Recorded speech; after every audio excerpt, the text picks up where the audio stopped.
नमस्कार, आप सभी का बहुत बहुत स्वागत करेंगे न्यूज 21 में। आप सभी के साथ में ऋतिका पांडे। खबर दिन भर देख रहे हमारा स्पेशल बुलेटिन। जयपुर की खबरों से शुरुआत करते हैं, जहां बात करेंगे राजधानी जयपुर के आमेर से। खबर खास है, जहां रजावतों का चौक स्थित सेंट प्ले एकेडमी स्कूल में आज सेवा और स्वास्थ्य का अनूठा संगम जो है वो देखने को मिला है। यहाँ निदान सेवा संस्था के तत्वाधान में और कैलिगरी आई अस्पताल के सहयोग से 292वां निशुल्क नेत्र चिकित्सा और लेंस प्रत्यारोपण शिविर आयोजित किया गया है। जिला अजंता नियंत्रण समिति के आर्थिक सहयोग से आयोजित इस शिविर में मरीजों की आंखों की गहन जांच की गई। मोतियाबिंद से पीड़ित मरीजों का चयन निशुल्क ऑपरेशन और लेंस प्रत्यारोपण के लिए किया गया है। वहीं बात करेंगे, चयनित मरीजों को अस्पताल में भर्ती कर उनका ऑपरेशन किया जाएगा।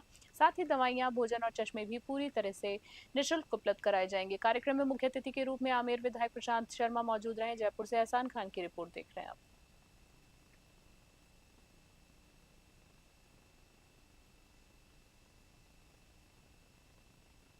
सादुल शहर से खबर देख रहे हैं, जहां लालगढ़ जाटान की धान मंडी में रविवार को गेहूं की तुलाई और बारदाने की कमी को लेकर किसान और एफसीआई अधिकारी के बीच में हुआ विवाद गहरा गया है। आक्रोशित किसानों ने मंडी के मुख्य गेट पर ताला जड़ दिया है और करीब 3 घंटे तक सांकेतिक धरना दिया है। किसान संदीप खालसा का आरोप है कि उनकी गेहूं की फसल पिछले 20 दिनों से मंडी में पड़ी है, लेकिन बारदाना जी हाँ बरदाना कट्टे न होने के कारण अब तक तुलाई नहीं हो सकी है। मामले के तूल पकड़ने पर लालगढ़ जाटान पुलिस और मंडी के व्यापारी मौके पर पहुंचे। व्यापारियों की मध्यस्थता के बाद एफसीआई अधिकारी ने धरना स्थल पर पहुंचकर किसानों से माफी मांगी। आश्वासन दिया गया है कि मंगलवार या बुधवार तक नए गट्टे उपलब्ध होते ही तुलाई शुरू कर दी जाएगी। सादुल शहर से राजेश पाठी की खास रिपोर्ट।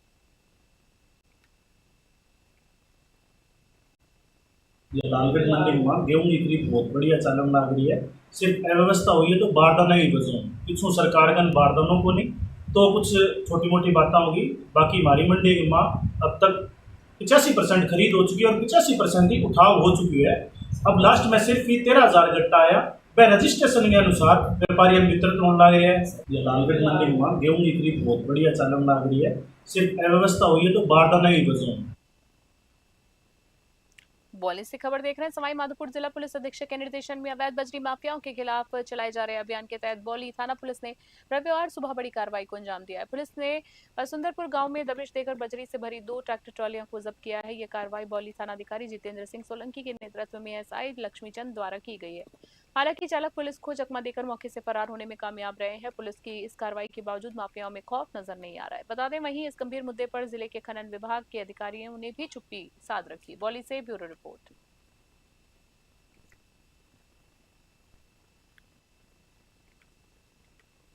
और कोटपुतली से खबर देख रहे हैं, जहां कोटपुतली के निमराना क्षेत्र की रोडवेज टोल प्लाजा पर रविवार को एक बार फिर माहौल गर्मा गया है। आज आपको बता देना चाहेंगे, जहां माजरा और आसपास के ग्रामीणों ने स्थानीय वाहनों को टोल मुक्त करने की मांग को लेकर उग्र प्रदर्शन किया और टोल वसूली पूरी तरीके से बंद करवा दी है। ग्रामीणों ने स्टेट हाईवे 111 पर टोल गेट के सामने अपने वाहन खड़े कर रास्ता जाम कर दिया है। इसके चलते सड़क के दोनों ओर वाहनों की कई किलोमीटर लंबी कतारें लग गई, जिससे आम राहगीरों को भीषण गर्मी में घंटों परेशान होना पड़ रहा है। प्रदर्शनकारियों का कहना है कि वे लंबे समय से स्थानीय निवासियों के लिए टोल में जी हाँ टोल में पूर्ण छूट की मांग कर रहे हैं। अधिकारियों ने ग्रामीणों के साथ लंबी वार्ता कर समझाइश देकर यातायात को सुचारू करने के प्रयास शुरू किए। कोटपुतली से अजीत यादव की विशेष रिपोर्ट। और एक बार फिर से खबर देख रहे हैं कोटपुतली से। कोटपुतली क्षेत्र के कांकर दोपा गांव में चोरों के हौसले बुलंद हो गए। रविवार को चोरों ने एक सूने मकान को अपना निशाना बनाते हुए लाखों रुपए की जेवरात और नकदी हाथ साफ कर ली। चोरों ने बंद मकान के ताले तोड़कर प्रवेश किया और अलमारी में रखे सोने चांदी की कीमती आभूषण और नकदी लेकर रफा चक्कर हो गए हैं। घटना का पता चला जब मकान मालिक घर वापस लौटा। घर के मुख्य द्वार और कमरों के ताले टूटे हुए देख परिजनों के होश ही उड़ गए। अंदर जाकर देखा तो सारा सामान अस्त व्यस्त पड़ा था। सूचना मिलते ही स्थानीय पुलिस टीम मौके पर पहुंची। पुलिस ने घटनास्थल को बारीकी से उसका निरीक्षण किया और साक्ष्य जुटाए। पुलिस द्वारा गांव और आसपास के मुख्य रास्तों पर लगे सीसीटीवी कैमरों की फुटेज खंगाली जा रही। कोटपुतली से अजीत यादव की रिपोर्ट।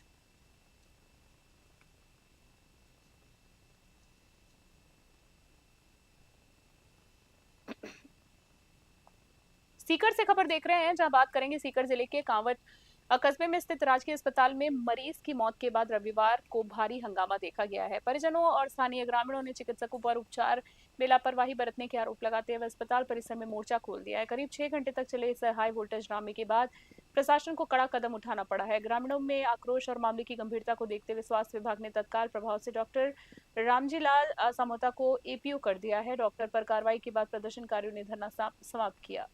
सीकर से दुर्गा सिंह कुमावत की खास रिपोर्ट। सांचौर से खबर, सांचौर के चितलवाना उपखंड स्थित रातोड़ा गांव में रविवार को अणगिरी जी हाँ माता जी मंदिर प्राण प्रतिष्ठा महोत्सव भव्यता के साथ संपन्न हुआ है। वहीं बात करेंगे जहां महंत हंस गिरी महाराज के सानिध्य में वैदिक मंत्रोच्चारण के साथ मूर्ति स्थापना की गई। इस दौरान हेलीकॉप्टर से हुई पुष्प वर्षा ने समा बांध दिया। कार्यक्रम में कैबिनेट मंत्री प्रवीण भाई माली, विधायक रतन देवासी और प्रतापपुरी सहित कई दिग्गज पहुंचे हैं।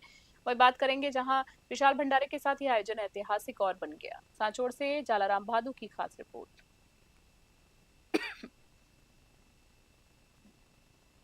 अलवर से खबर देख रहे हैं जहां सरिस्का टाइगर रिजर्व में वन्यजीव संरक्षण और सुरक्षा व्यवस्था को सुदृढ़ करने के लिए उत्कृष्ट कार्य करने वाले कार्मिकों को प्रोत्साहित किया जा रहा है।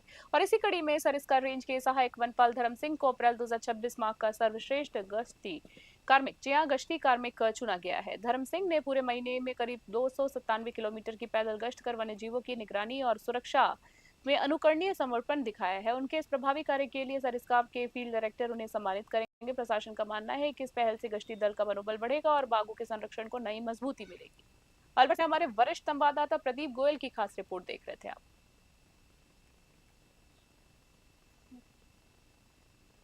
और बूंदी से खबर देख रहे हैं जहां बूंदी जिले से खबर है जहां रिश्तेदार कि यहां आयोजित कार्यक्रम से लौट रहे एक 35 वर्षीय महिला की सड़क हादसे में मृत्यु हो गई। दुखद खबर है जहां जानकारी के अनुसार काबुल निवासी नर्मदाबाई अपने भाई के साथ मोटरसाइकिल पर सवार होकर घर लौट रही थी। जहाजपुर देवली मार्ग पर अचानक गौवंश सामने आने से बाइक अनियंत्रित हो गई और नर्मदाबाई सिर के बल पर सड़क पर गिर गई। जी हाँ, आपको बता दें सिर के बल गिर जाती है जिसकी वजह से हादसा हुआ है। गंभीर हालत में उन्हें भीलवाड़ा और फिर कोटा के एमबीएस अस्पताल में रेफर किया गया जहां रविवार को इलाज के दौरान उन्होंने दम तोड़ दिया। पुलिस ने पोस्टमार्टम करवाकर शव परिजनों को सौंप दिया है। बूंदी से पुरुषोत्तम की विशेष रिपोर्ट।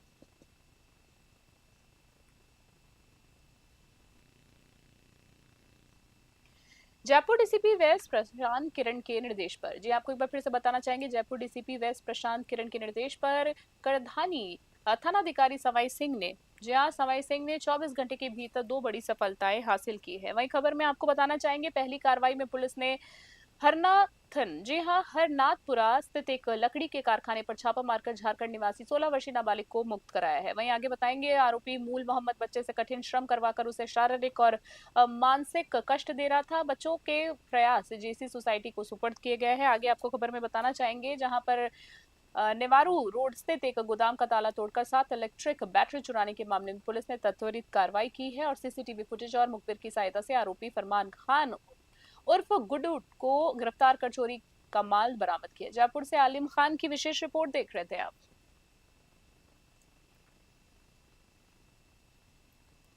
राज्य सरकार द्वारा संचालित ग्राम रथ अभियान के अंतर्गत प्रतापगढ़ जिले की ग्राम पंचायत सालमगढ़ और साकथली खुर्द में कृषि विभाग की योजनाओं से लाभान्वित किसानों की सफलताओं की कहानियां सामने आई है।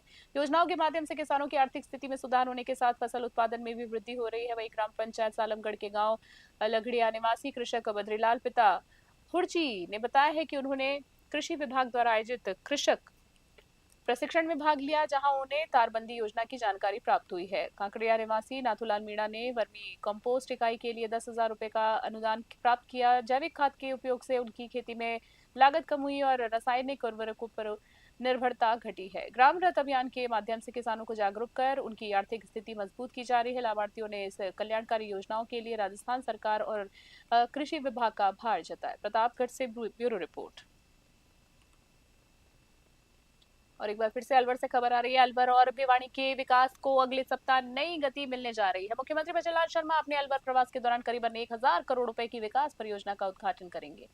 इसमें मेडिकल कॉलेज, रेलवे स्टेशन और माइनॉरिटी अस्पताल चाहेंगे हॉस्टल जैसे महत्वपूर्ण प्रोजेक्ट शामिल हैं। केंद्रीय मंत्री भूपेंद्र यादव ने मुख्य सचिव के साथ समीक्षा बैठक कर बताया कि भिवानी में एसटीपी प्लांट, गर्ल्स कॉलेज और इलेक्ट्रॉनिक मैन्युफैक्चरिंग क्लस्टर की शुरुआत भी होगी। केंद्रीय मंत्री भूपेंद्र यादव ने बताया कि पिछले 2 वर्षों में करीब 1,000 करोड़ रुपए के प्रोजेक्ट्स पूरे हो गए हैं जिनका उद्घाटन मुख्यमंत्री करने वाले हैं। वहीं 15 मई को रेल मंत्री अश्विनी वैष्णव भिवाड़ी में इलेक्ट्रॉनिक मैन्युफैक्चरिंग क्लस्टर के तहत नई इंडस्ट्रीज की शुरुआत करेंगे और अलवर रेलवे स्टेशन के 111 करोड़ रुपए के प्रोजेक्ट को आगे बढ़ाएंगे। और इसके अलावा भ्रतहरी के 1 महीने तक चलने वाले रात्रिकालीन नाटक को नाइट टूरिज्म से जोड़ने की योजना पर भी चर्चा हुई।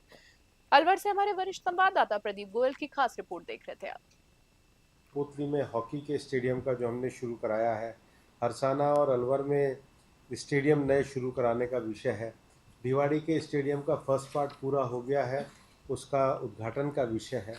पॉलिसी को लेकर जो बीडा का विषय है, उसके साथ ही भर्तृ नगर को जो डेवलप करना है और जो ग्रेटर खैरतल हमको बनाना है उसका विषय है।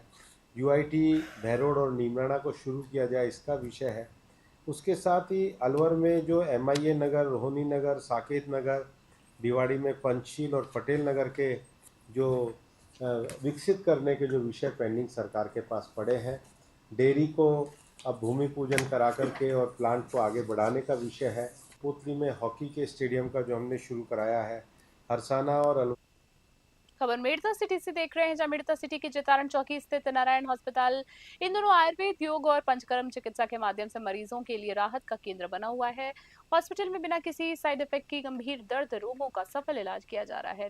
डॉक्टर मयंक खंडेलवाल ने बताया कि अस्पताल में कमर, गर्दन, कंधा और घुटनों के दर्द के लिए ग्रीवा बस्ती और अन्य आयुर्वेदिक विधियां अपनाई जा रही हैं। वहीं माइग्रेन के लिए शिरोधारा और नेत्र रोगों के लिए अक्षी तर्पण पद्धति से उपचार किया जा रहा है। खास बात यह है कि आयुर्वेद के इन उपचारों पर मेडिक्लेम्स की सुविधा भी उपलब्ध है।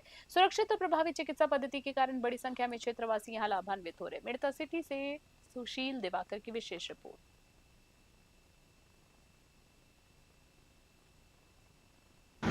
जी, हम नारायणा आयुर्वेदिक हॉस्पिटल में आयुर्वेद और पंचकर्म जो प्राचीन विधि है जिससे हम लोग सभी पेशेंटों का इलाज करते हैं। और अभी ज़्यादातर पेशेंट जो है वो सर्वाइकल पेन के, ठीक है, कंधों में दर्द, गर्दन में दर्द और कमर दर्द के पेशेंट ज़्यादा से ज़्यादा हमारे हॉस्पिटल में ये बीमारी लेके आ रहे हैं। जी, हम नारायणा आयुर्वेदिक और मावली से खबर देख रहे हैं, जहां अखिल विश्व गायत्री परिवार के तत्वाधान में पंडित श्रीराम शर्मा आचार्य के जन्म शताब्दी वर्ष 2026 के उपलक्ष्य में रविवार को मावली में ग्रह ग्रह गायत्री यज्ञ अभियान का भव्य आयोजन किया गया। गायत्री नगर स्थित शिव मंदिर, सत्यनारायण मंदिर और शनिदेव मंदिर सहित श्रद्धालुओं के निवास स्थानों पर मंत्रोच्चारण के साथ आहुतियां दी गई और इस दौरान एक बालक का अन्नप्राशन और 2 बहनों का पुष्प वचन संस्कार, जी हाँ, पुष्प वन संस्कार विधि विधान के साथ संपन्न हुआ है। यज्ञाचार्य खुमा गुर्जर और उनकी टीम के सानिध्य में हुए इस आयोजन में आध्यात्मिक ऊर्जा का संचार हुआ। जिला संयोजक नरेंद्र त्रिपाठी के मार्गदर्शन में आयोजित इस अभियान का उद्देश्य जन जन तक गायत्री मंत्र की महिमा को पहुंचाना है। मावली से मनीष दादीज की विशेष रिपोर्ट।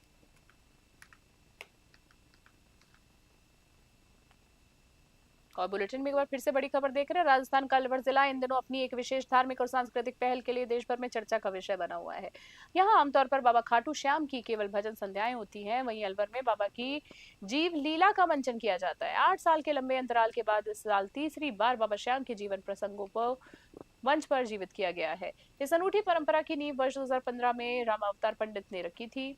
हालांकि अब वे हमारे बीच नहीं है, लेकिन उनकी टीम उनकी इस सोच को पूरी श्रद्धा के साथ आगे बढ़ा रही है। इस मंचन में 6 साल के बच्चों से लेकर 70 साल के बुजुर्ग तक अपनी कला का प्रदर्शन करते हैं। खास बात यह है कि सभी कलाकार बिना किसी मानदेय के केवल भक्ति भाव से सेवा देते हैं। अलवर से हमारे वरिष्ठ संवाददाता प्रदीप गोयल की स्पेशल रिपोर्ट देख रहे थे हम। तो ये आज की बात नहीं है। मैं तकरीबन 2012 से गुरु जी के साथ जुड़ी हुई हूँ और ये मेरा पैशन है। पेशे से तो टीचर हूँ ही सही, पर बचपन से मुझ में ये कलाकारी का जो भाव है ये शुरू से है। अलवर में देश भर में पहली बार हुआ। अलवर में श्री परशुराम कला मंदिर समिति एक संस्था जो सन 2013 में श्रद्धेय रामावतार पंडित जी जो आज हमारे बीच नहीं है उनके द्वारा स्थापित की गई। श्री परशुराम कला मंदिर समिति का स्थापना का जो प्रमुख उद्देश्य था वह यही था कि अलवर में सांस्कृतिक मंचों को और नाट्य मंचों को बढ़ावा मिले। तो ये कामवन से खबर देख रहे हैं। डिग जिले के कामवन से खबर आ रही है, जहां विधायक नौशम चौधरी के ग्राम पंचायत लुहिस्तर में विकास की नई इबारत लिखते हुए करीब 1 करोड़ रुपए की लागत से निर्मित 4 विकास कार्यों का लोकार्पण किया गया है। सरपंच अकरम खान की अध्यक्षता में आयोजित इस भव्य कार्यक्रम में विधायक का साफा बांधकर और माला पहनाकर उनका जोरदार स्वागत किया गया है। वहीं बात करेंगे, कार्यक्रम के बाद विधायक ने गांव के कब्रिस्तान का निरीक्षण कर वहां आवश्यक सुविधाओं के विस्तार हेतु अधिकारियों से चर्चा की है। आपको बता दें, उन्होंने आगामी चुनाव में भाजपा के पक्ष में मतदान करने की अपील भी की। इस अवसर पर मास्टर केसी प्रधान, पूर्व प्रधान नौमान, सरपंच मस्तूपाई, सरपंच आकिल बामनी, सरपंच आजाद, पूर्व चेयरमैन निहाल सिंह मीणा, भाजपा जिला मंत्री अली हुसैन और विजय वकील कनवाड़ा सहित बड़ी संख्या में जनप्रतिनिधि और ग्रामीण मौजूद थे। दीग से राकिब खान की स्पेशल रिपोर्ट।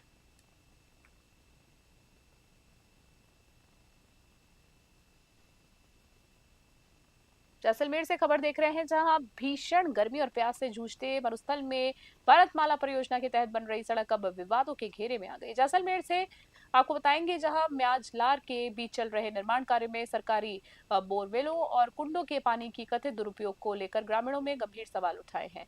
निर्माण कार्यों में भारी मात्रा में पानी खपाए जाने से आसपास के गांव में पीने के पानी की किल्लत हो गई है। पशुपालकों को अपने मवेशियों के लिए कोसों दूर भटकना पड़ रहा है। वहीं स्थानीय लोगों का कहना है कि जलदाय विभाग के एक्जेन निरंजन मीणा के क्षेत्र दौरे के बावजूद इस पर कोई रोक नहीं लगी है। इस विभाग के निचले स्तर के कर्मचारियों और ठेकेदारों की मिलीभगत की चर्चाएं भी सामने आई है, तेज हो चुकी है। वहीं ग्रामीणों ने प्रशासन से मांग की है कि निर्माण कार्यों के लिए सरकारी पानी के उपयोग की अनुमति की निष्पक्ष जांच की जाए। जैसलमेर से महेंद्र सिंह की विशेष रिपोर्ट।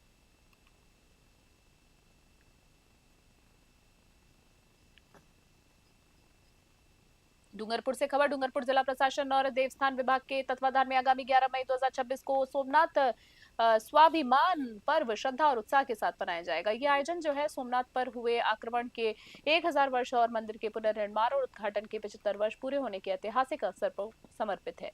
मंदिर में सुबह 9 बजे से पूजन, रुद्राभिषेक और भगवान शिव का भव्य श्रृंगार किया जाएगा। गुजरात में आयोजित होने वाले मुख्य राष्ट्रीय शिखर कार्यक्रम का मंदिर परिसर में टीवी के माध्यम से सीधा प्रसारण दिखाया जाएगा। धार्मिक अनुष्ठानों के समापन पर भव्य महाआरती होगी, जिसके पश्चात उपस्थित श्रद्धालुओं को प्रसाद वितरित किया जाएगा। डूंगरपुर से ब्यूरो रिपोर्ट।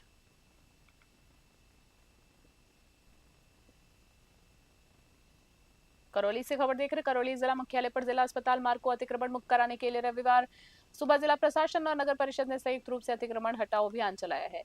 गुलाब बाग तिराहे से हिंडौन दरवाजे तक चली इस कार्रवाई में सड़क किनारे लगे अस्थायी टीन शेड, ठेले, ट्रॉलियां और मकानों के बाहर रखे अवैध सामान को जेसीबी की मदद से हटाया गया है। प्रशासनिक कार्रवाई के बीच स्थानीय दुकानदारों ने नगर परिषद पर गंभीर आरोप लगाए।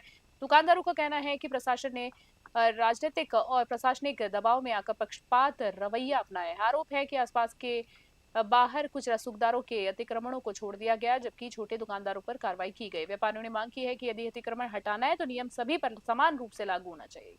करौली से राधा रमन सारस्वत की खास रिपोर्ट।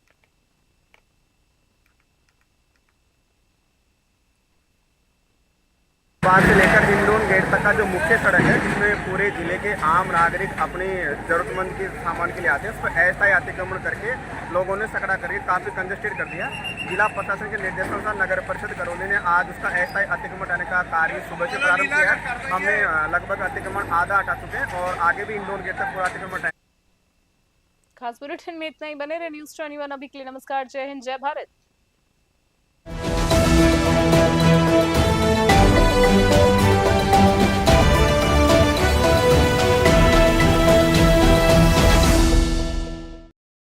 देश से लेकर विदेश तक, गांव से लेकर शहर तक, अपराध से लेकर अंजाम तक, अब हर खबर पर होगी हमारी पैनी नजर। हम दिखाएंगे सच बिना डरे, बिना दबाव। हर अपडेट सबसे पहले, हर खबर सबसे सटीक और हर मुद्दे पर होगी निष्पक्ष आवाज, क्योंकि हमारा वादा है सत्य, सटीक और निष्पक्ष। हम हैं न्यूज़ 21 नेशनल। अब आपके आवाज पहुंचेगी हर घर तक। आपकी संस्था, आपका व्यवसाय, आपका संदेश बनेगा पहचान की नई मिसाल। न्यूज़ 21 नेशनल चैनल के साथ करवाइए अपना प्रचार, जहां खबरें ही नहीं बल्कि मिलता है आपके काम को सही पहचान देने का भरोसेमंद प्लेटफॉर्म। तेज, सटीक और निष्पक्ष खबरें, डिजिटल और सोशल मीडिया पर मजबूत पकड़, हजारों दर्शकों तक सीधी पहुंच, कम खर्च में प्रभावशाली प्रचार। स्कूल, कॉलेज, कोचिंग संस्था, सामाजिक संगठन, व्यापार और दुकानें, इवेंट प्रोग्राम और अभियान। अब इंतजार किस बात का? अपनी पहचान को दीजिए नई उड़ान। न्यूज़ 21 के साथ अधिक जानकारी के लिए संपर्क करें विनोद सौखल, स्टेट हेड राजस्थान, 8955521555, 8955521555।